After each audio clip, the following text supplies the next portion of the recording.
Good evening. My name is Louis Weiner. I'm with the Marin Healthcare District, and we're very pleased to work with Whistle Stop in presenting this topic tonight in our community health seminar series that the district puts on several times a year. Very happy to have Whistle Stop come and present on this very important subject tonight. So it's my pleasure to introduce Joe O'Hear, who's the CEO of Whistle Stop. Many of you know him. I've recognized lots of people hugging each other. And Dr. Lisa Santora. Okay, good. Well, thank you, Louis, and thank you for that nice introduction. And on behalf of Whistle Stop, and really wanted to acknowledge and thank the Marin Healthcare District for allowing us to come this evening and talk about what we consider a very important subject in our community. It's really addressing an issue which we call social connection, the key to aging well. I know many in the room probably, the fact is you've come to a gathering like this, we're getting good social connection, so we're on the right track. And what we're going to do is Dr. Santora and I are going to make some brief presentations, show a little video, and then we'll have some chat. We're here to learn as much as we want to hear from you, so we'll make sure we have good time for that. So I'd like to first start off with Dr. Santora. And I just want to read a brief bio for you. Those that don't know Lisa, Dr. Santora is the Deputy Public Health Officer for Marin County. In this position, she provides clinical oversight for public health emergency preparedness, very important to all of us, communicable disease prevention and control, and detention health. And do we blow something there? Or I'm okay? Okay, good. Prior to this role, Dr. Santora was the Chief Medical Officer for the Beach Cities Health District, which is one of the leading preventive health agencies in the nation, located in Southern California, providing services to Hermosa Beach, Manhattan Beach, Redondo Beach. And I encourage you to go to their website because I was looking at it, just some fascinating work being done down there that we can learn about. Dr. Santora is a family physician who has worked in federally qualified healthcare centers across the country. She is a graduate of Rutgers, New Jersey Medical School and completed residencies in preventive medicine and family medicine. And for those that we're very lucky to have Dr. Santora here and also in our county, she's really leading a lot of the leading edge work that we'll be talking about tonight. So it's my pleasure to introduce Dr. Santora. Thank you. All right, okay, I'll talk quieter. Hi, my name is Lisa. Thank you so much for having me. And again, thank you, Marin Health and Marin Healthcare District. They're tremendous partners with us at Health and Human Services. I feel really close to you guys. So. Are you okay? It's like a stand-up routine. And that's our sonic boom, even though it's Fleet Week is over. This is a really exciting topic for me because of our partnerships with Whistle Stop and a lot of the other organizations. Before I jump to the next slide, which is a bit more inspirational, we went through a tremendous week last week with a power outage, and it became what we knew was a threat, and I discussed publicly around the threats of social isolation and the impact a power outage would have on especially our older adults and people living with access and functional needs. We saw that come to reality last week. We were very fortunate. It only affected 10,000 households, which is still probably at least 30,000 people, and probably some people in this room were affected. And we were also lucky because it only lasted for those 2+ days. We were advised that it could possibly extend till the 15th, and that would be tomorrow. So I just got goosebumps thinking about it because I heard many of the phone calls of concerned older adults who didn't know what to do. They were scared. Their emergency contacts were not there. They might be in another state or another country. And I think that's one of the challenges we've had as a community as we've headed west, we've headed to California, we're independent. We've created very independent lives. Technology has allowed us and supported a lot of this independence. But when we lose our technology and we lose our electricity, we really have to go back to the basics and rely on our friends and our neighbors. And especially in these events, mostly our neighbors. And so as I go through here, I just want you to have that pause and think about people who are in their households and what we've done to age successfully so far, and then where there might be gaps that we've created unintentionally in our community. And again, we're really fortunate to have organizations like Whistle Stop, Marin Center for Independent Living, among many, many others who are working diligently to try and create that connectedness to keep our community healthy, both in times, I call it blue sky days. We had a really, it wasn't a dark day. It was only a cloudy day, honestly, if you think about it. But we do live in earthquakes, we do live in wildfires, and we need to think about our community working together as a whole. It's going to take everyone. The county, I often hear the county is going to come. The county's a few people compared to our large population. So the county is really all of us working together in partnership. All right, so that's my, now we'll go travel. Does anyone know just a country? Greece. Icaria.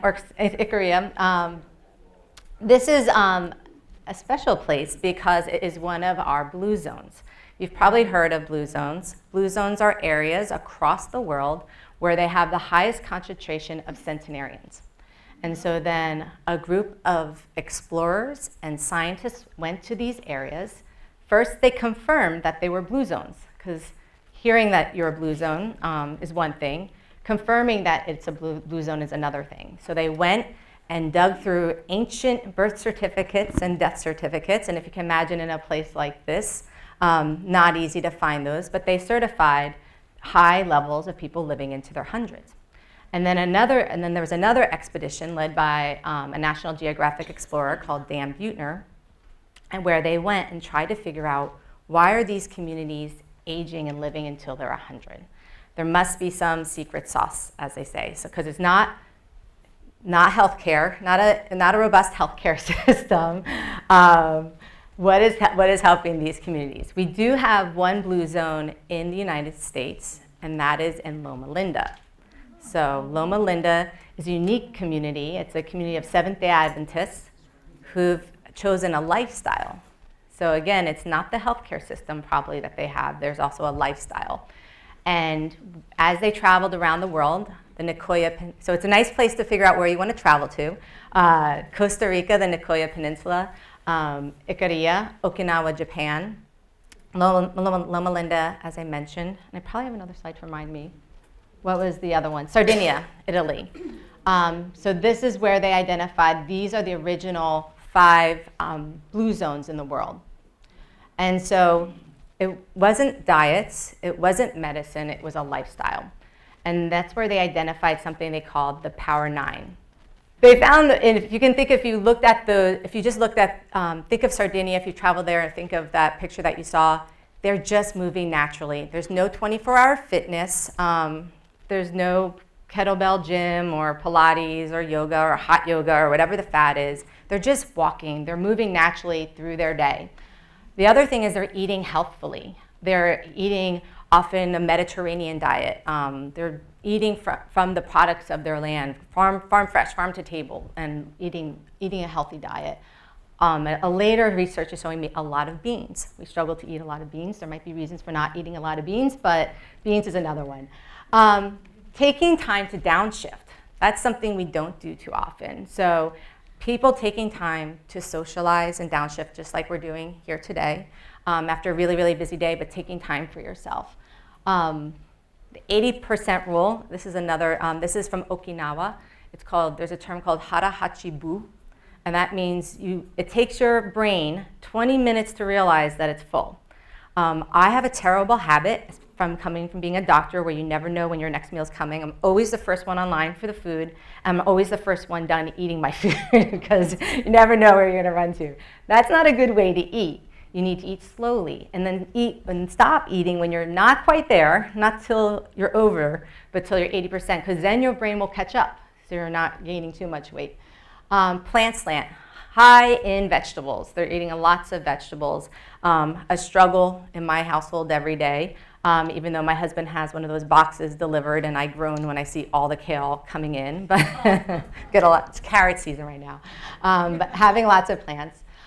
This one will reassure you. Wine at 5 if you have a healthy relationship with alcohol, and that is really important in Marin County. We are a community that does not have a healthy relationship with alcohol or prescribed drugs. So if you have a healthy relationship with alcohol, if you're a woman, 1 glass and maybe a little over of wine a night. If you're a man, 2 glasses. That's where we fall on this recommendation. We often split a bottle of wine between 2 people and then pop open that second bottle. That's too much. 1 bottle of wine is more than two servings for 2 people. So just a glass for a woman and 2 glasses for men. Family first. Really having strong connections with your families. In Japan, there's a high respect for aging in their community, and where grandparents are really celebrated. And having that connectedness between generations is critically important for finding purpose for both grandparents and also for the children, and having purpose in each other's life. Belonging to a faith-based community, doesn't matter what faith it is, it's just belonging. And it's more, and I think that gets to where this conversation is going to shift to social connectedness. I didn't want to miss one before I go to the last one. I think I got them all. So the last one is the right tribe, and that's why we're here tonight. You probably have many tribes in your life. You have tribes, you might be at Pete's at 10 in the morning, the Pete's Club. You might have tribe where you exercise. You have tribe in your civic engagements, and it's being socially connected. Importantly, there's research that came out of Southern California. It's called the 90+ study. So it's a really cool study. It supports what they found with the blue zones, which is a lot of anecdotal research. But the 90+ study started with a place called Leisure World. It's a retirement village in Southern California. And when there was a lot of more money in science and public health, UCLA invested in doing a survey starting, I want to say in the 1980s, of the residents of Leisure World. They asked them everything. What vitamins are you taking? Are you voted? Are you engaged? And then they encouraged them upon their death to donate their brain to science. So they can correlate the behaviors that they're reporting on these surveys to what they're finding when they explore their brain. And they found 3 very basic things that are supporting longevity, living to 90+. The one sad thing that they found, and this is a hard part, is dementia is something we all have already struggled with in family members and friends. When they actually studied the brains of people with dementia, in over 50% of them, they couldn't find any reason. There was no changes to the brain. So there's just non-specified dementia. So that's something just to be aware of as we are advancing research into aging. And as we are all aging, fortunately we are spending more money on researching aging because we want to slow that process down. But what they found, omega-3s didn't help you live longer, vitamin E didn't help you live longer, vitamin D, go into your cabinets, nothing in your cabinet helps you live longer. What they found, and this supports the wine of 5, people who have a healthy relationship with alcohol, who have 1 to 2 glasses of wine or beer, live longer. People who exercise consistently live longer. And then most importantly, and this is the choir here, people who had strong levels of social engagement or civic engagement live longer. That's it. And then there's really good news for you here. There's one other one that will make you feel a little bit better about not going to hot yoga this morning. If you're over the age of 70 and you are a little bit overweight, you actually will live longer than people who are normal weight and underweight. So there you go. You can balance that out. There you go. So you can feel less guilty if you're over 70. Now I'm in my 40s and I'm learning I have a whole new metabolism. Totally changed. So what we did in the Beach Cities Health District, and I do encourage you to check out our website, is back in 2010, I was very pregnant with my first child. There was an opportunity to compete nationwide to become the first blue zones in the United States. And what that meant, it was that we were going to have an experiment where we're going to reverse engineer our community and try and create a community that supports healthy living, that supports these Power 9 principles coming alive in our community. And that's really hard to do in Los Angeles. Los Angeles is noisier in many ways than Marin County. There's a lot of things to do. There's the traffic up here is bad, but go down to LA for a day and then you'll be reminded how good we have it here. You don't believe it, hard to believe. It's much worse, drive on the 405. But we realized that every single day people were stressed out. If you can remember back in 2010, it was when the recession was hitting. People were losing jobs, prices of houses were going down, people were losing meaning and purpose in their lives, and we wanted to take the opportunity to compete to become this Blue Zones project. So we competed nationwide, and we won the opportunity to work with a company called Healthways to start implementing programs and services to support people living healthy lives.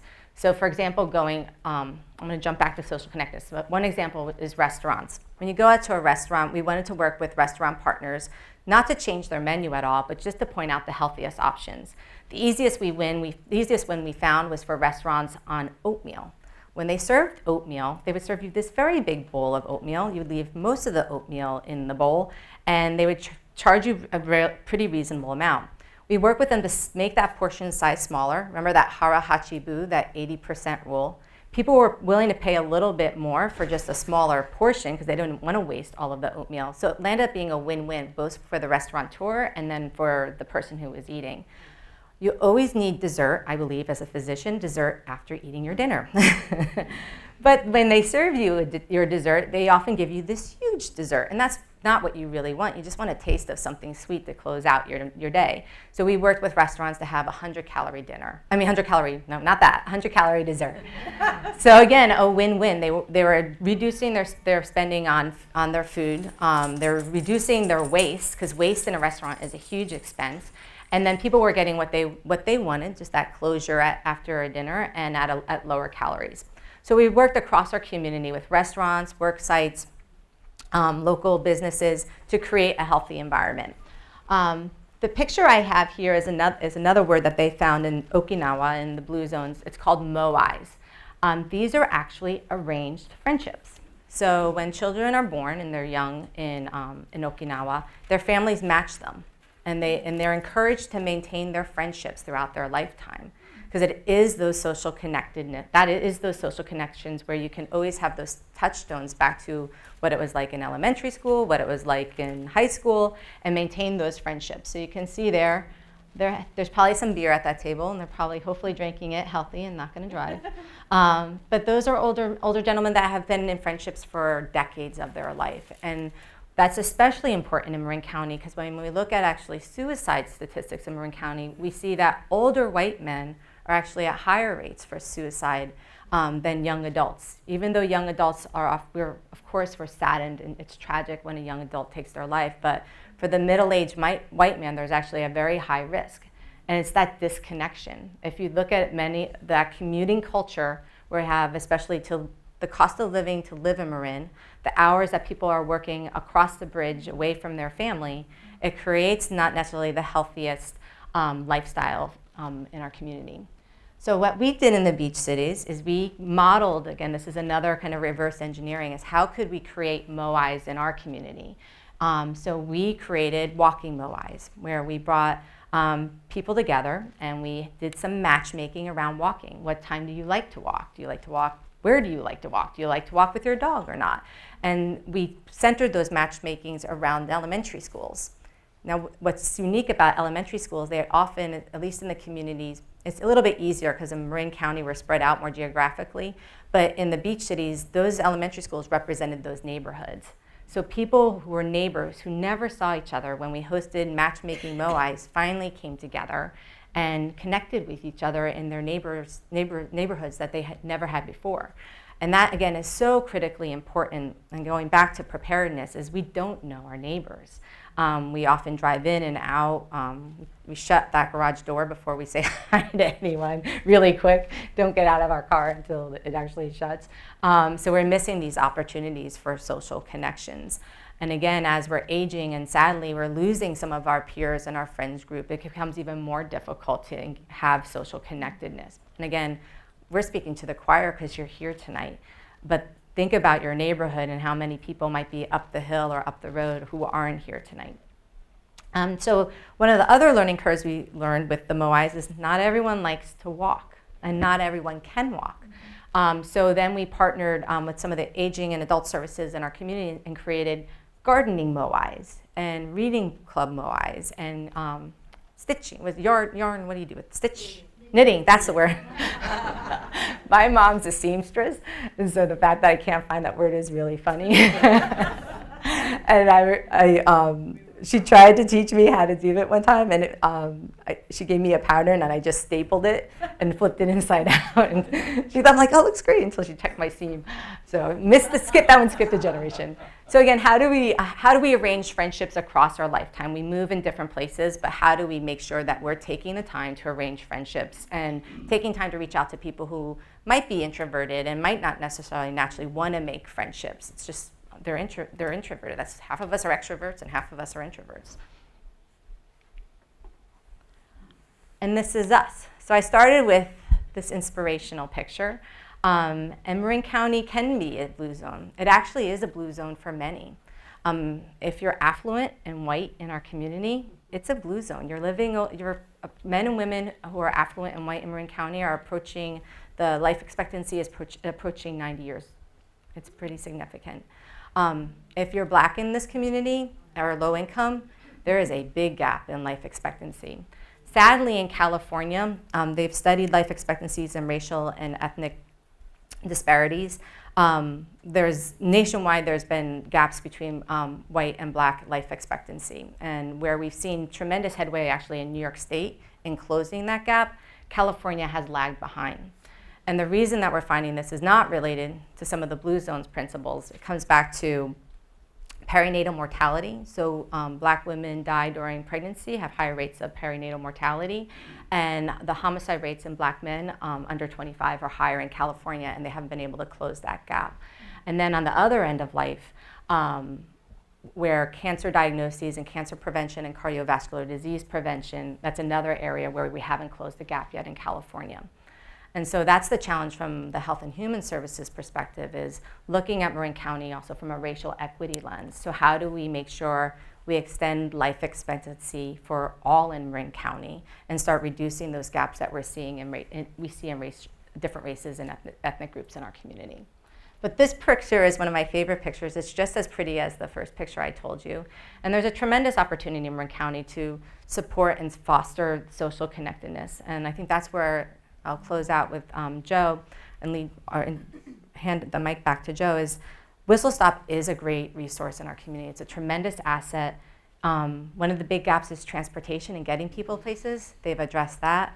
One of the biggest gaps is offering different programs and services, and they've worked diligently to have those programs and services located throughout the community. So I'm grateful for your work, and it's a tremendous asset. So back on to you. Thank you.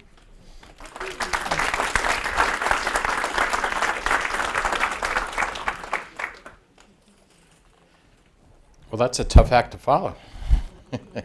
Thank you, Dr. Santora. So now we have a new goal to become the blue zone for aging in Marin. What I'd like to do is take what Dr. Santora sort of painted a very good picture about what really a blue zone can be like and how it specifically relates to the older adult population. We are very fortunate in Marin. We've been doing work in this community for a long time, and like I'd like to do is take you just through a brief history of aging in Marin, talk about sort of some of what the present challenges are, and talk about what some of the solutions may be, and then I'll end with a video which may be a glimpse of the future, kind of addressing many of the things that Dr. Santora just talked about. So we'll begin with a brief history lesson. Who knows who this is? No? Vera Schultz. Very good. This is Vera Schultz. And Vera Schultz is considered and was the first lady of Marin. She was the first female elected to the Marin County Board of Supervisors in the mid-50s. Before that, she was mayor of Mill Valley. She was very, very civic-oriented. And one of the other very interesting aspects of Vera Schultz is she was a social engineering pioneer. And there's a terrific book, I didn't bring it along, there's a biography of Vera Schultz. And what chapter really caught my attention is, one of the chapters is what are we going to do with the old folks? And Vera was really, back in the 1950s and early 1960s, looking at the older adult population in Marin. Because they saw that we have these wonderful communities kind of spread around this beautiful county, but how were they staying connected? How were we getting services to them? In fact, Vera, when they first created the first White House conference on aging in America, Vera Schultz was invited there and went to that and came back with terrific, exciting ideas that were being thought of. This was before there was the Older Americans Act, and there wasn't really anything being done really by the government to really help older adults at the level that Vera needed. So she took all this information back to Marin County and got with a group of volunteers, and they said, boy, we really have to build a master plan on aging for Marin County. This is in the late 50s, early 60s. So they actually put a master plan together to the county and started to really work on putting services out for older adults. And at that time in 1954, a group of volunteers got together and they formed the first nonprofit for aging services in Marin. It was called the Marin Senior Coordinating Council. And actually that became Whistle Stop. So what I'd like to do, it's always good to take a trip down memory lane. We know that transportation was important, even back then. This was the first vehicle to start giving older adults rides to keep them connected into the community. They had a little step stool. They would put there as they went to pick someone up, they put a little step stool on it and help people get in. Well, this was the beginning. And in nonprofits, we start with what we have. After a while, we realized that some people were in wheelchairs, but they needed to get around to get to their doctor appointments or get to their faith, their place of worship. So we cranked up and made a wheelchair accessible vehicle. And we put a fleet of them together. This is about the mid-1960s. This is downtown San Rafael. And this is the House of Bagels back there, but back then it was Round Table Pizza, for those that remember that. And that's the beginning of 101 out that way. So we were putting a fleet of vehicles because transportation was important. The next thing was we opened the first senior center, one of the first on the West Coast, right in downtown San Rafael, and had one of the first dining halls for older adults to come in and get a daily meal. But just as important as nutrition, it was keeping them connected. And it was the hot spot in the late 60s and early 70s. I don't know if you ever went there, but there were evening cocktail hours and dinners, and these groups would get together and travel places. So this was the beginning of social connection and really addressing this segment of the population. Now, we also knew, though, that back then some people couldn't get out of their homes. They were housebound. And so the first home-delivered meal program began. Again, nutrition was what we needed to provide, but more importantly, this was maybe the only individual that would come in and see somebody that was housebound. This is back in the mid-60s. And social gathering, social connection, using music, arts, culture, what all of you, coming to learn, lifelong learning. These were the elements that were really the basis for the aging services here in Marin County back almost 65 years ago. And in addition to that, we certainly knew that people were coming in as they were aging. They were maybe dealing with some chronic illnesses, or the doctors had them on medications and prescribed. We started to help when they weren't in the doctor's office to check them out, make sure that they were in fact following the plan of care so they could successfully age within the community. So fast forward to today, the same services that Vera Schultz and the founders of Whistle Stop and the community saw 65 years ago are still the same ones. The need for transportation, for a daily meal, for social health and activities, and information for families to know how to help older adults. What's changed? The magnitude of need. And we'll talk about what that looks like. So what's really driving aging? Why is, as Dr. Santoro said, why is this now such an important aspect of what's happening in communities, not only locally here, but across the state, across the country, and across the world, as we just saw with the blue zones. So we'll talk a little bit about that. There's really two: driving life expectancy and a shift in where people have to live, particularly in the latter stages of their life. So let's take a look at that. So this is life expectancy. Dr. Santora mentioned it. We're doing a lot of work with the Buck. We're very blessed here in the community. We have the Buck Institute on Aging Research, the only dedicated research facility in the country looking at the field of aging. And they're dealing at the genetic level of discoveries of how we can live longer. Well, this is what's happening now. This is the life expectancy chart. I was born in 1951, and I'm 68 years old. And that actually was the average life expectancy back then. Now, you fast forward, as Dr. Santora mentioned, it's in the mid-80s, and by the end of the century, the average life expectancy of people in America will be 100 years old. So think about how the communities and all the world is changing around this rapidly increasing population. And what's the fastest sector of the population? Over the age of 85 years of age. This is what it looked like in 1960 in America, 2000, and 2050. And you're going to love this slide. I should have brought some bookmarks, but we have these. If anybody wants these bookmarks, let us know. The World Health Organization has had to recategorize civilization and the population. I know you're laughing already. See, you like this.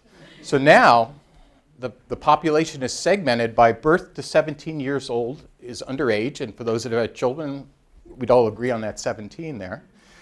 18 to 65 is youth or young people. And this is the one you all were liking, right? 66 to 79, middle-aged. Right, huh? I would agree. Would you guys agree? It's middle-aged. Now it's 80 to 99 years is elderly, and then 100 plus is long-lived elderly. So we're all we got a lot of time here. We're in good shape. And in Marin, it's very interesting, and this is a good news, bad news slide. The population in Marin is growing over the age of 60. However, the population under the age of 19 years is growing, is decreasing. Now, why is this important in what we're talking about? Most older adults, where do they typically get their social connection? From family, right? I mean, I was born in Brooklyn, New York. You lived near grandma and grandpa. You took care of them. Somebody in the family was with them at all, at the time of need. But here you can see the gap we have because of the cost of living here. So the typical family unit, which has been the caregiver and the social glue for older adults, is very challenging. This is looking at our population. It's the oldest in the Bay Area. It's one of the oldest in the country. Just some numbers to take a look at. There's 72,000 people over the age of 60. That's 28% of the population. That's going to be going up to 1/3 within the next 10 years. Very interestingly, I love this stat, 95% are registered voters.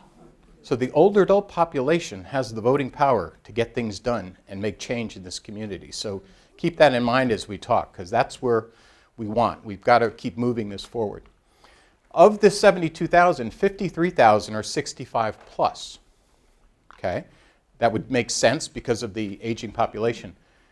And that represents 25% of the population. However, this is a very concerning number as we talk about social connection. 31% of the population, 16,000, live alone in this community. That's where we have to, as a community, take responsibility and help these individuals. Now, does anybody who know this is? Pauline Engelman. What did she do 2 weeks ago? She turned 111 years old. 111. And this is her last year's birthday party. Yvonne Roberts is here, and we celebrated her birthday at an event. We thought she'd just stay for about 5 minutes. She stayed the entire time, rocked out with music. And for those who know her, very independent and feisty. She still lives alone. She wears little 3-inch heels, no walker, can hear perfectly. Unfortunately, still drives. We're trying to get her out of that. For those, if you see Pauline down the road, be careful. And she writes us handwritten notes about services we should offer at Whistle Stop. 111. Last year, they gave her a shirt that said, it took me 110 years to look this good.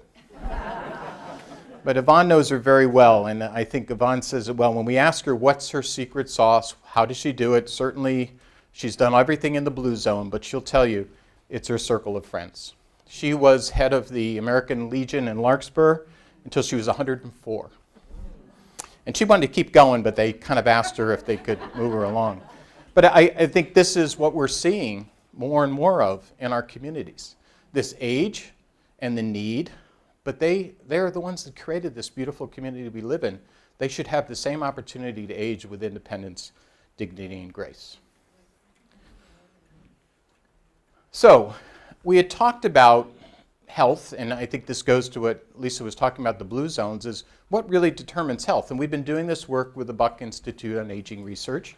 They're doing a lot of research on this, and we're very exciting, those of us who have been in the healthcare field, to finally see this type of research being done on what's really, what drives longevity and what drives a successful aging process. And sort of the way it's broken out now is 20% of your genetics. People say, well, my mother lived to 95, I'm going to live to 95. That's part of it. Your medical care you receive, certainly if you're dealing with a chronic illness, your chronic condition, you need help from a medical perspective, that's about another 20%. But what Lisa was talking about is that over 60% are what are called these social factors of what is driving health. And this is what we're really all having to shift now in Marin, in the country, and in the world. And this is just some of the research. You may not be able to see these. And here the Buck scientists said, gosh, it's got to be exercise, it's got to be nutrition, it's got to be medication, sleep, vaccines. All of those are important.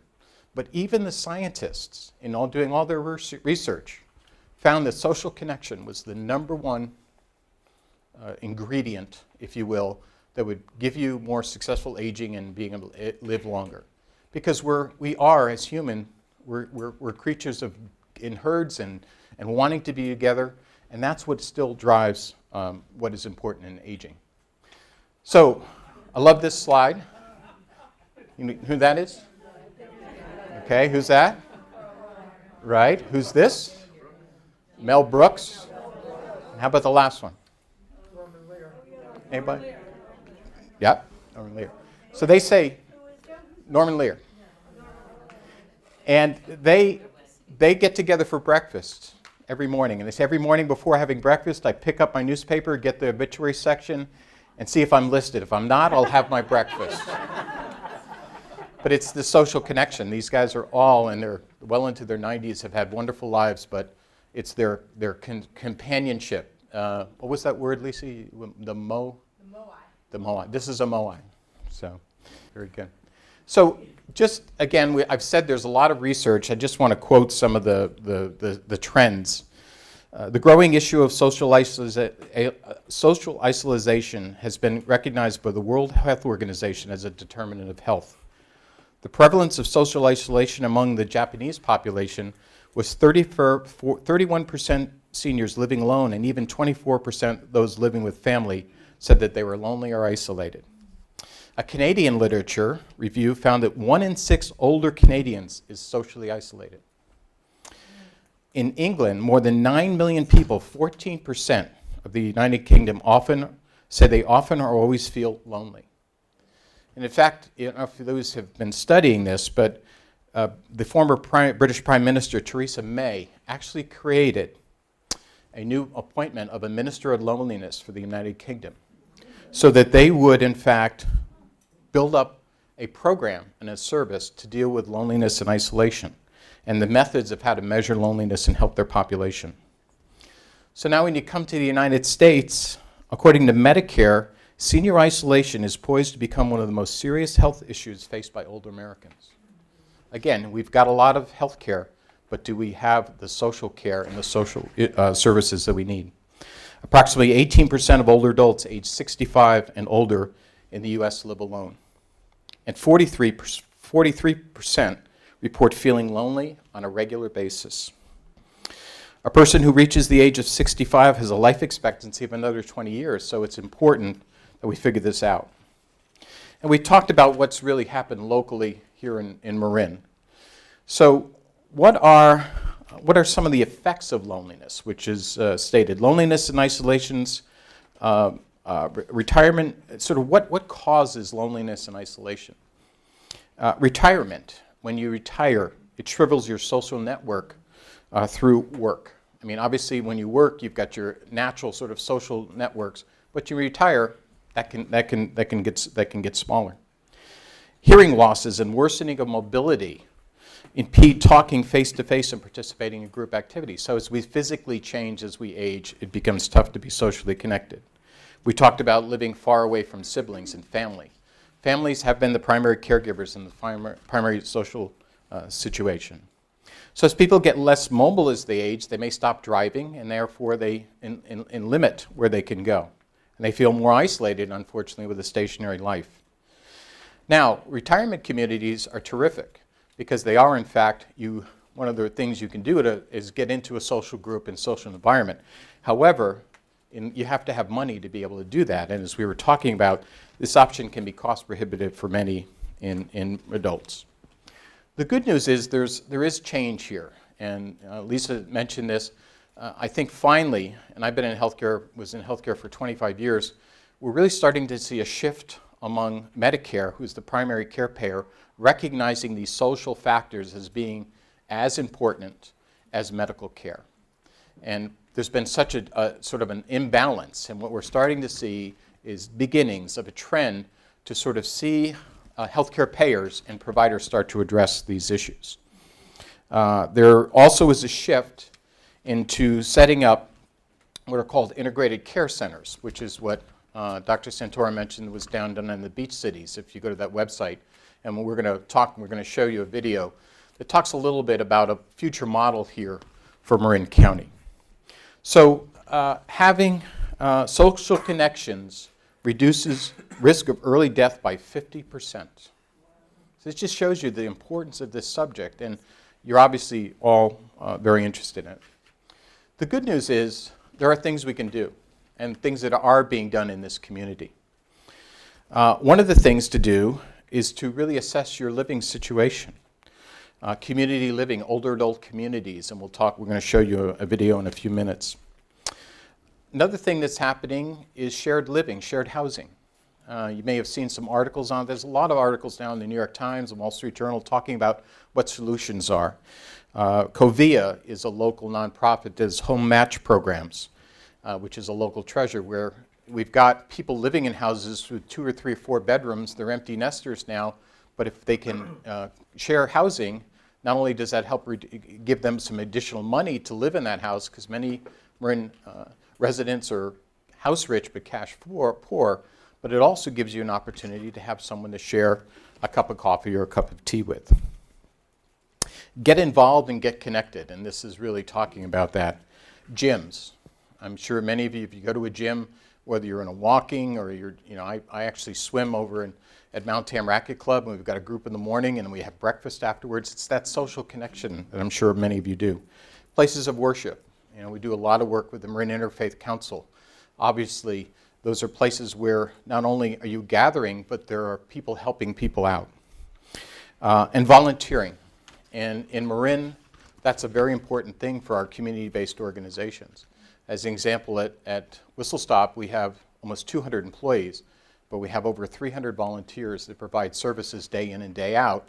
That may be to deliver a meal, to teach a class, to visit someone.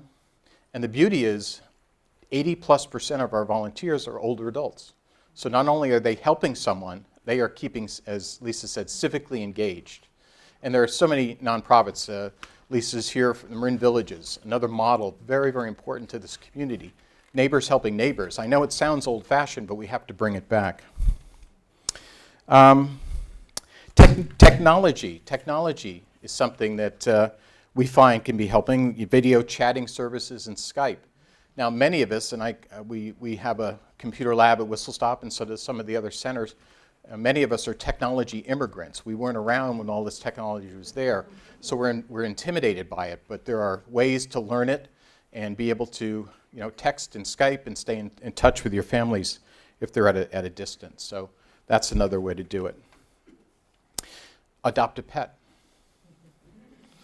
One study showed that pet owners were 36% less likely to report a feeling of loneliness. Walk a dog, cat, I don't want to be either one, but the important thing is that having a pet is helping out with that. And it doesn't have to be a dog or a cat. It could be any type of pet that we find is important. Continuing education.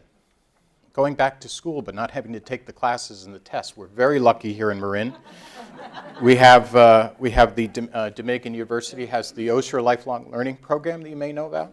Very good program. And then College of Marin has the ESCOM program.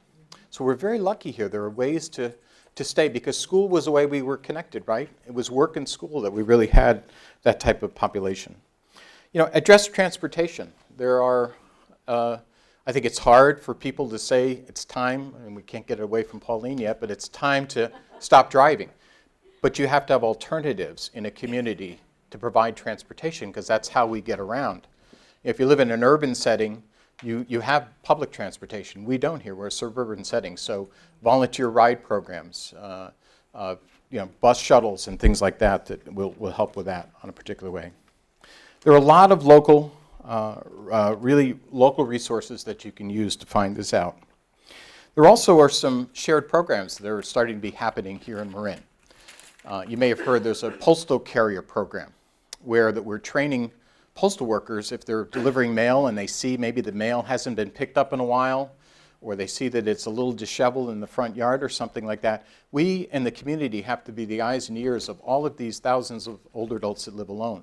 We're their surrogate family members. That's our community responsibility. A lot of work being done in Lisa's group with the police and firemen, you know, when they're called in for falls and things that we understand and can we do an assessment. We've got to get in the area of prevention and not just allowing these to happen.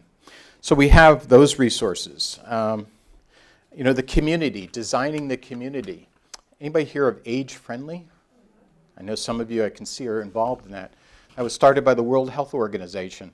It's sort of a way of getting blue zones by really identifying the older adult population's needs within a community. And we're very lucky. I forget how many we have now in Marin, but we're starting Age Friendly. And what that really means is looking at aging through the lens of every community issue, whether it's transportation or economic security or food or housing or just in social connection, that we really make sure that every community is thinking of that through the lens of aging because it is the largest sector of the population. There are more older adults in Marin than children. And in fact, that's the case in the United States now. But all communities were built for families. And now we have to really redesign communities to be able to address with this population because people are going to live longer. And I also just want to give a shout out to Marin Villages, another good model. They're just very good models that we have here that you can get involved and engaged in. So I just wanted to give you that sort of glimpse, sort of past, present. And I want to show you a brief video, which is a concept that you may have heard of, which is trying to address a couple of these issues, is building something that is a place where people can come to get not only services but housing and also integrated care. As Lisa mentioned, this is a lot of what is being done around the country, but can we do one of these in Marin? So I'm going to show you a brief video and then we can, Dr. Santoro and I, we can have some questions or a discussion. Maybe you probably have ideas about how we can keep increasing the awareness of this important aspect of our community.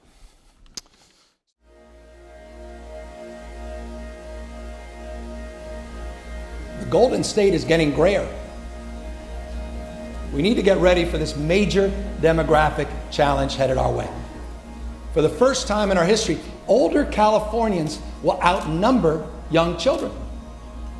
Over the next decade, our statewide senior population is projected to increase by 4 million. In 25 years, it's going to double. And more than half will require some form of long-term care. Growing old knows no boundaries. Aging doesn't care what race you are, your economic status, whether you're single or you have family support. It's time for a new master plan on aging in California.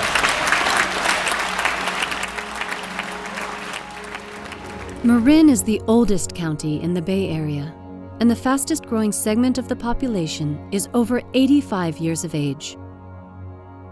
Behind closed doors in Marin County is a growing population that is slipping deeper into poverty. 7,000 older adults over the age of 65 are living in poverty. As more and more people reach retirement, less than half of them have any retirement income, and 24% have no Social Security income. In order for us to provide a future that is safe, vibrant, and affordable for the older adults in our community, there are 3 key issues that need urgent attention: affordable housing, isolation and loneliness, and access to long-term care. Our current healthcare model and supportive services are simply not designed to serve the increasing older adult population. Without a change, Medicare and Medicaid will be inadequate to meet the needs of the aging American population. Dr. Joanne Lynn is one of the country's leading geriatricians who is spearheading healthcare reform for older adults. She is advocating for a new model of care where housing and social services are as much a part of healthcare as traditional medical services. People have the sense that an affluent community can solve its problems just by buying their way out, but it actually creates a whole set of very difficult dynamics. In general, there won't be as much family there because people had to move away. There won't be as many people available to hire to bring in because, again, they can't afford to live there either. So you have people who are, in a sense, land rich and cash poor. They may own a house that when it goes to sell will sell for a great deal, but they can't actually live in it because their income is not enough to buy the necessities of daily care. My landlord started making changes and raising rent. I was on disability then, and I said, wow, I need to find a place. Rents are so high. We're one check away from being homeless.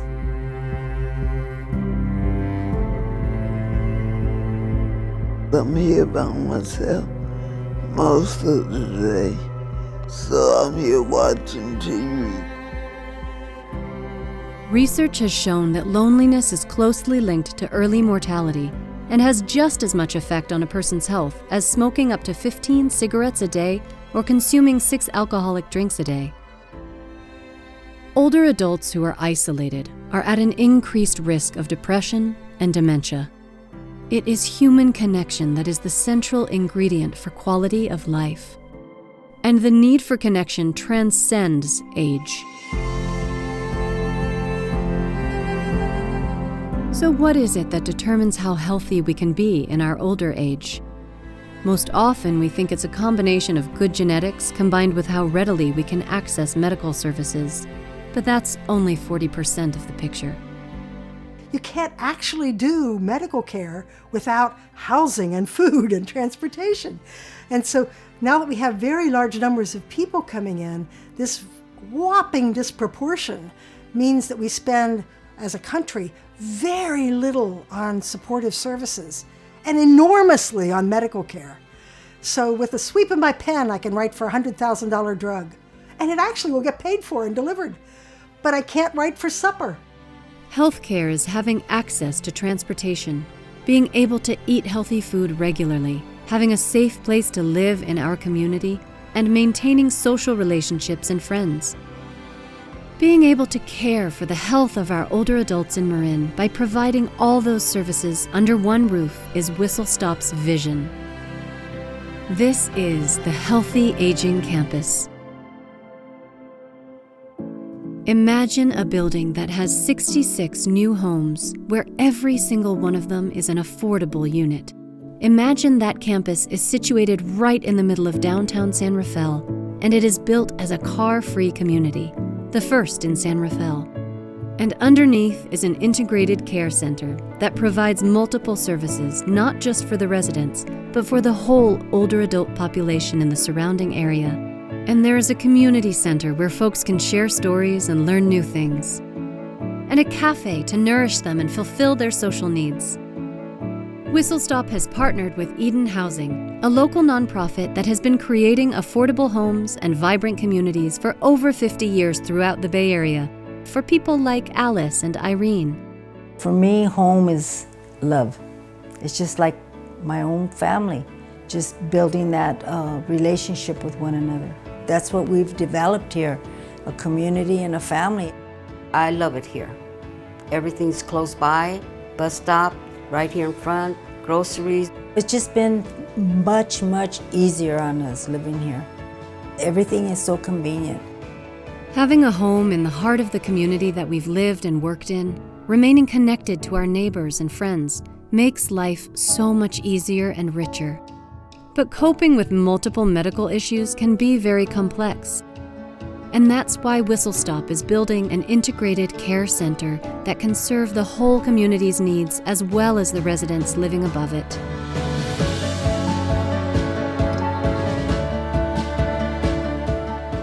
I have 5 doctors in 5 different locations.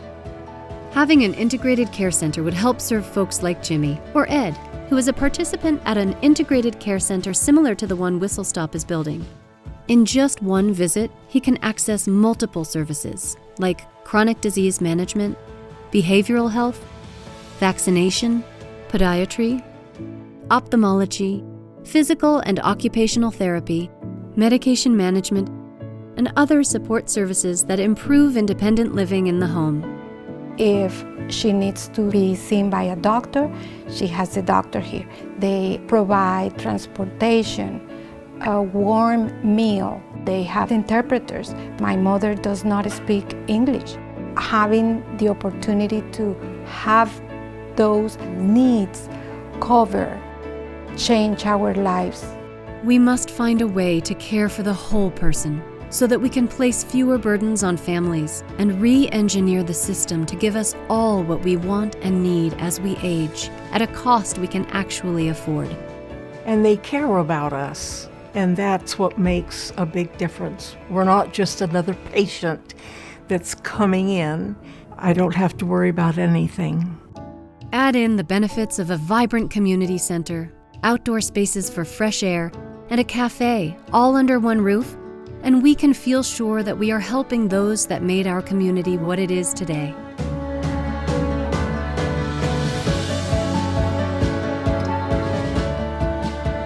The aging of America is a thoroughly predictable phenomenon. We know what we face. We know how to fix it so that people can count on living well. We just need to really build the will and the excitement to make it happen. Whistle Stop's new building and center will function as a model for others to watch that we can learn from and replicate across the country. Whistle Stop is a trusted community partner in Marin for over 65 years and is stepping into a leadership role now because it is time for a community-based solution to this growing community crisis. Please, join us in creating this innovative landmark where we can say thank you to the teachers, to the civil servants, and to the business owners of yesterday by helping build the healthy aging campus today.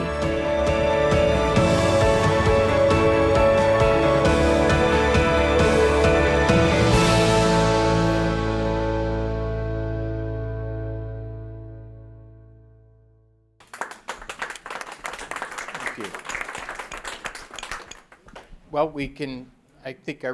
to summarize, and I think this room is a great example, it's the power of human connection. It's something that's been lost in our society and lost in the world, and I think it's up to us to really be leaders in this field and in the community, to really take the community responsibility to ensure that every adult does have an opportunity to age with independence, dignity, and grace. It's what we want for our family, it's what we want for our neighbors, and what we want for our whole community. So with that, Louis, I think we have time for questions, comments there. Yep, come on up, please. Yes. I have a question for Lisa. Yes, please. And it may not be applicable, but does HHS oversee the assisted, not assisted, the skilled nursing facilities? And if not, why not? We have a problem, I think, in Marin with some of them. We have an ombudsperson. Can you repeat what you Oh, said? sorry, great course, that's a great idea. I should do that. So the question is, Health and Human Services have a role or oversee our skilled nursing facilities in the county. And the concern is there's varying levels of quality in the skilled nursing facilities in our county. Our skilled nursing facilities are regulated by the state, and our county has an ombudsperson who, when there are complaints about facilities, they visit those facilities and inspect those facilities and in partnership with the state. But yes, we all have seen in communities across the country, there's facilities you would feel good bringing your parents to, and there's facilities you would not feel good bringing your parents to. And we mentioned earlier, the communicable disease side of my world is something that I'm very familiar with. That next week we're having our approach is providing education and training to those skilled nursing facilities. So this week, actually Wednesday, we're having a training for all the skilled nursing facilities in the county. And I think it's going to be in partnership where we improve the quality of those facilities. Yes. Hi, my name's Annabelle Wassman, and I ran the Title III nutrition program out of Whistle Stop. Okay. Years Oh, ago when wow. we had 9 meals left. Right. It was a wonderful model for Great. people to put together. But at this point in my life, I'm involved in a program called H-Song, where we have small discussion groups where seniors come together and talk about issues for aging. So I just had to do a shout out. Please do. Yes, thank you. And I And have some little bookmarks I'll put out. great, good. Everybody hear that? Age Song? Has anybody heard? If you want to see Isabella, it's about, it's a group, social groups, and talking about All about isolation. Yes, it's Age Song, and you have some information on it. We're very blessed in this community. We've got some great organizations that are addressing this issue. Yes. You didn't bring up when you were talking about House Rich and Cash Poor. Poor about ADUs. Yeah. And the option there. And also, I have to bring up Corte Madeira's Intergenerational Center Great. as a fabulous Great. opportunity to hang together with other people. Great, thank you for that reminder. ADUs and JDUs, everybody knows, accessory dwelling units and juniors. And in fact, the Governor Newsom just signed a bill in the law that makes it easier for individuals to create JDUs and ADUs. And as you know, they've been held back because of permitting processes and review processes.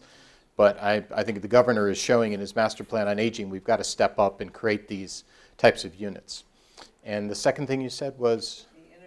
That's the intergenerational program in Corte Madera, which is a terrific program. And I think any intergenerational program in this community is really key.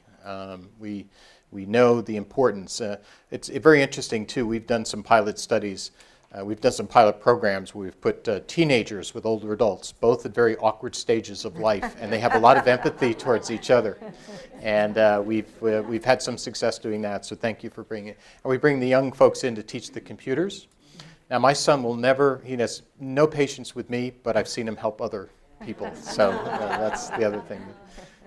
Any other question or comments? Yes? Are you looking for any further help from the community on the project? Well, thank you. Yeah. Well, this has been a long haul. We're very close. We expect to receive approval by the city of San Rafael, I would hope in January. And we will be having a meeting. There'll be a meeting probably late November. We'll put it out to the public because we have everybody come and support this type of project. We're building, as you know, 66 units of 100% affordable housing and an integrated care center and a social connection area. So, but thank you for that. We're going to let the community know. Anybody would want to come and speak in support of it or write a letter.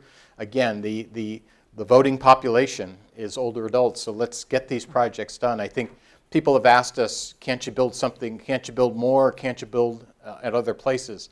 I think if we get one of these community campuses done, you can see these in various communities around Marin.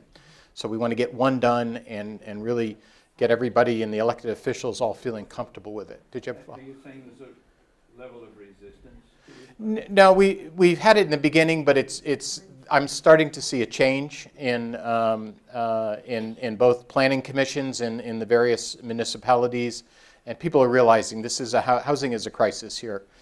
People want to. Homelessness is the biggest issue, but that if you have to treat the cause, which is to create housing, and particularly I think 30% of the homeless in Marin are older adults. And those aren't the folks you see on the streets. They're in cars and couch sharing wherever they can. But we've got to build housing for them. And I also think that if we can get them into a safe setting, like our place that we're proposing in downtown San Rafael, then they're going to be safer and there'll be more housing inventory to maybe attract the young people to come back in. The other thing is just, and safety too, because what was very tragic about the fires that occurred in Northern California, who were most of the victims? Older adults and seniors. Now, some of them choose to live in those rural areas, but most don't. They have to go there because of cost. So we've got to build housing in urban settings or safe settings where we can help them if there is, in fact, some type of disaster. So, thanks. Yes? What's the timeline on this Healthy Aging Center? Yeah, thank you. If we get approval by January, it'll take us about a year to complete the financing. It's about a $48 million project. Eden Housing is going to own and operate the housing floors. They have about 20,000 units around the Bay Area, very successful in doing this, but you can't go and get the financing until you have approvals. And we actually, our Healthy Aging Center is, we are going to own the first 2 floors. It's a $10 million capital campaign, and I'm very pleased to tell you that we've raised almost $8 million from the community to build this new center. We still need $2 more million. That's always something we need as nonprofits. I won't be ashamed of not saying that. And so once we get that done, then construction should start towards the end of 2020. It'll take about 18 months. It'll probably be mid-2022 when it opens. But we've been at this for 10 years, but we're going to get there. We're going to get there. Yes? Go ahead. What about your current building? Will it stay or will it go? Well, the building is, we're going to stay in it until we have to move and we get this project approved. Part of our project is we're partnered with Marin, which is the large biotech company, and they wanted to do a property swap. We have property over near Davidson Middle School, which is where our corporate yard is, where we park our buses. So we're actually trading that property for this new property on the corner of 3rd and Lindaro. So but what we have to do is once we do all of that, we have to relocate or build a new headquarters for our transportation. And in order to do that as a nonprofit, our real estate assets are what we have to do. When we get everything done, we will probably put the building up for sale because we need the money out of that to go build a new transportation facility. Do you have a question? Did you say that you'll have 60 units? 66 units. That's not enough. I know. It isn't. It isn't. You're absolutely right. I couldn't agree with you more, but we have to start somewhere. Actually, just to show you the magnitude of need, Eden Housing has a 60-unit, 60 and over up in Novato at Warner Creek. I don't know if anybody's from Novato, but it's up there. It was built in 2014. They've had a standing 550 individual waiting list for those 60 units. We already have, I think, over 250 on a letter of interest as we build these. Now, I agree. It's not enough, and everybody says, why? But in Marin, you got to take baby steps to get things done. I'm hoping there's 5, 6, 7 more of these that could go into this community. We got to get one done and prove it, and then get the public support behind it. Yes, Lisa. I just wanted to say 2 things. One is your comment on voting. The census will be coming up this next year, and it will be primarily online. So it's going to be very important to make sure that the older community is represented. So there's going to be a push to make sure that we're able to reach all of the older adults through that census, because that'll determine where a lot of the money is going to come from and how it's going to be applied. And secondly, what you're doing with your wellness center is fantastic. And to this lady's point, it isn't enough. So please don't forget the value, both for the volunteer and the recipient, of donating your time and volunteering. Because for many people in the community, whether you do it through Whistle Stop or through Center for Independent Living or from Marin Villages, that's where I am, it is the connection that many people in the community will have, and the only connection that they'll be getting for a long time. So that is really important to those social connections. Great. Thank you, Lisa, for that. Yes? How does somebody get on the list to volunteer or connect with some of the programs? Sure. We have a directory of services. I don't think we have any here, but if you go to our website, But we also, you can sign up for being a volunteer, and Marin Villages has, I mean, we have a directory of services that if you want to give us your name, we can make sure you get a copy of it. It lists all the services that are available in many of the organizations. So you can pick one you want. I mean, Marin Villages is great. You know, there are many places to do. And Age Song, yes, I'm sorry, I'm getting reminded about Age Song. So we can get you, there's directories of services that could give you a listing, and then you can sort of visit them. We have a volunteer services manager. We have volunteer coordinators that are more than happy to talk to you. And we try to match what you want to do. There are plenty of jobs. And so that is, we're very blessed in this county to be able to serve as many people as we do, as Lisa said, because we have a volunteer workforce. We don't have a large labor force. In fact, it's hard for us to get drivers and things because they have to commute in here. But we have volunteers, and that's where our Care Pool program and the CARS program in Sausalito, the Marin Villages program, helping people get to where they need to get to is very important. That's this social connection. Yes. Go ahead. I arrived late, That's so I okay. don't know whether you covered this, but learning a language, of course, helps to keep us young. And there's a woman who retired from Marin Catholic after having taught there 40 years, and this gentleman managed to talk her into teaching 3 Italian classes. Yes. Yeah. Her busy. Yes, yes, it is. Thank you for remembering. Yes, it's Karen Raccanella. I don't know if anyone knows Karen. If your kids went to Marin Catholic High School, she was teaching Italian, and I knew she's got a lot of energy if you know her, and I said, you don't want to retire, Karen, come teach the adult population, and it's been one of our most cherished programs. And you're right, we have Spanish, English, we have English for people as a second language, we've got Italian, German, Russian, you know, because as we learn languages, it keeps our mind, it's that lifelong learning. So, and we're and French, yes, thank you. We have French too, yes. That's right. Perfect. We're going to create a blue. All right, great. We're going to create a blue zone here in Marin. I think with this group we can do that. So, any other questions or comments? I just want to make a comment. Yes. The planning commission meetings that they had, you know, for your community that Yes. you're building. Linda Jackson asked me to come and present at the meeting. Okay. And so what I do is I help transition the elderly from home, hospital, and skilled nursing to assisted living and boarding care. Right. I didn't bring my brochures, But- but senior living yeah. services, and if Yeah. you want the number, come see me. Great, good, very good. Because safety is the most important. Yes. Do you hear that? Safety is the most important. It really is, particularly in the type of housing where many of our older adults live now. That's why we've got to create safer housing for them, or go in and really make their houses more safe, which is the type of work you do. That's great. Yes. Two questions, actually. The first one is, how does one get on the waiting list? Oh, I'm sorry. If you go to our Whistle Stop website, or if you want to give me, I'll give you my card. You have to call Eden Housing, but we have a number that anybody can get on that list. It's an interest list, because obviously they can't take applications yet, but we can, if somebody's interested in getting on that list, we can get you on it. Okay. And the second question, I just wanted to ask about what connection it has sort of to Section 8 and trying to get people to stay in their houses, but yet get help where they already live, since the rents keep going up. But, you know, more looking into rent control, that sort of thing. Well, it's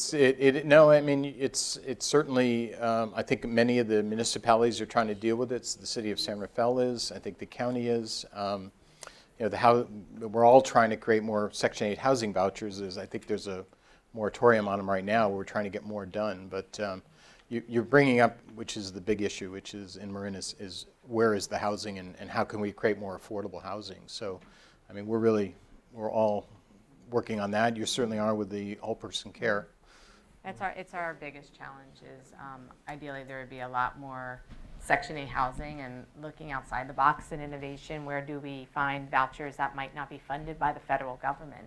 Our community needs more non-federal government funded vouchers to support 66 isn't enough, right? So how do we think outside of that box?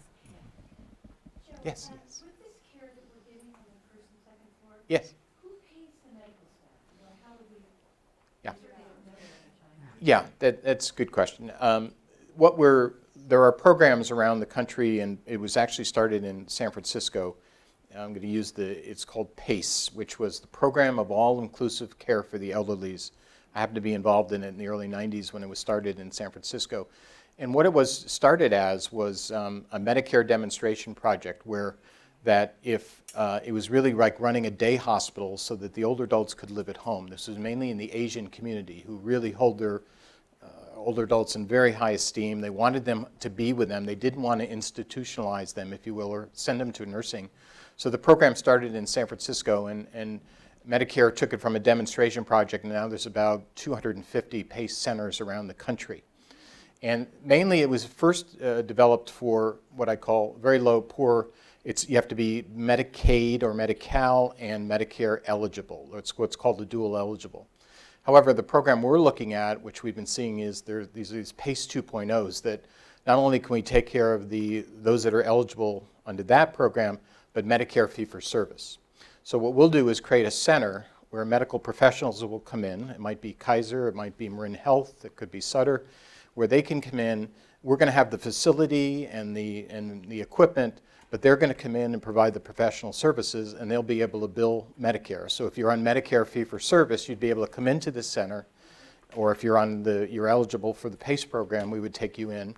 And so we're going to try to make this so that it's a one-stop shop. As you could see from people that have to go all over the place, particularly those on fee-for-service, will be able to be coming in here, and the medical professionals will bill for their side, and we'll be able to bill for what's called the facility side of the charge. So they get paid by Medicare like they do now, yeah. Mm-hmm. Either they're going to get paid by Medicare under this sort of what's called a managed care model or a fee-for-service model. We're doing what's called a hybrid because we don't have that many poor older adults on this traditional program, but we're going to open it up for fee-for-service. Yeah, yeah, yes. The education that you're giving us right now Mm-hmm. are like a million new things I've never heard of before. And I think it's great and wonderful. And at the same time, I'm thinking about a deeper education about people who do need to live on Section 8, especially in Marin, because it's outrageous. My rent's over $2,000 a month, and you know, it's just going to keep going up. Mm-hmm. And so it's not like that's cheap, but it's cheap for Marin. Yeah, no, it's really sad, but that's true. But I think we're all, I mean, it's the biggest. I think that's the good thing about the Aging Action Initiative is that we're really trying to work together to identify these issues and then advocate on that front. And then I think, again, finding those educational experiences, because it's the informed voter that's going to make the best choices at the ballot, and I think that's the intention of starting these type of sessions. And is there a group of volunteers to do that, to get the word out? Not yet. No, right now, the census is our priority. Right. But I hear you. Right. Any other questions? Yes. So I saw that do they also pay for It's okay. so I saw somebody was getting a massage. Uh-huh. So do they pay for like other treatments other than traditional medical? They do. Some do. I mean, certainly Kaiser does, but it was, go ahead. It was, you were asking, you saw in the video some other services, there was some massage therapy going on there. The answer is yes. I mean, what we do is this integrated care model kind of looks at this patient needs.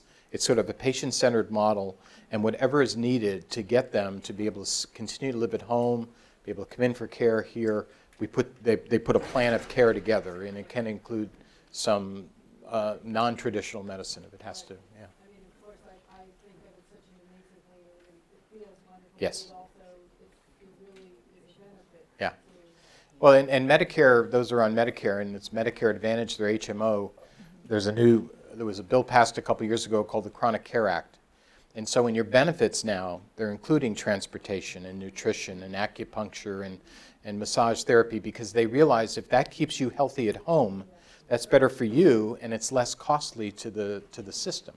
So that's really where the model of care that Dr. Lin talked about in there is shifting It's going to take a while, but we're starting to see it shift, so that's good. Well, thank you very much. Thank you for your time and interest. Great.